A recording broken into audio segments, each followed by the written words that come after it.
Philip, have you ever been interviewed by George Nory or Art Bell for their show? You know, I know George Nory. I met George Nory. In fact, we were on the Queen Mary. They were doing a broadcast from there, and I talked to George. But George doesn't like the story. George likes the story is, oh yeah, that's a real Bigfoot. That's a real Bigfoot. And it just doesn't fit with him. And he said to me numerous times, well, I said, I'm going to do a show and I'll bring you on. But he never has, because his audience is not the audience who want to know that there's not a Bigfoot. And this is the ad that we were running at the time in a publication called Amusement Business. Maybe some of you are familiar with it. It was published weekly, and everybody in show business would get it. We sold the suits for $435 at the time, and ran the ads, and I received a telephone call from a fellow by the name of Roger Patterson. Roger said he wanted to buy a suit, and I said, are you a magician? He said, no. He said, I'm just going to play a gag on some people. I thought, guy must have an awful lot of money, because these suits are $435. When Roger Patterson called me back after he received the suit, and he asked me, first of all, on the phone, he said, does it look like a real gorilla? And I didn't know that he did not want it to look like a real gorilla. He wanted it to look like a Neanderthal man.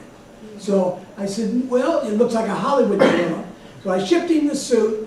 Well, first, I want to tell you this also. He said to me, I'll tell you much. He says, how much is it? I said, it's $435. He said, well, I'm not sure I can use this. But he said, I'll tell you what, you send me the suit, and if I can use it, I'll send you a check, and if I can't use it, I'll send it back to you. I thought about that for 60 seconds, well, maybe 30 seconds.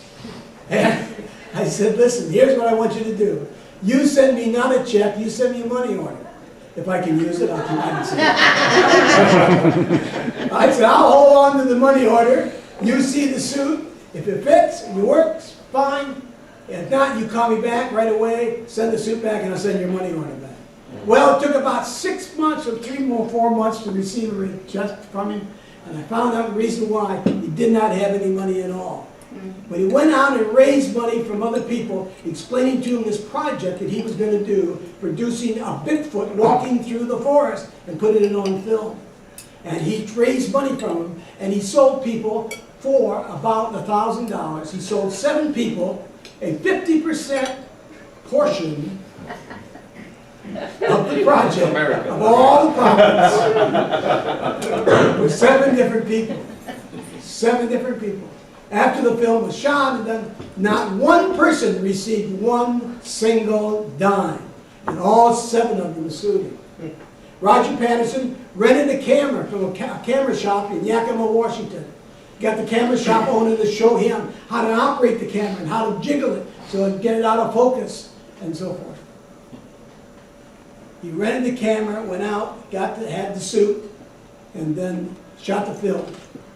Did not return the camera. They had to issue a warrant for his arrest to get the camera. Which is it? Easier to see.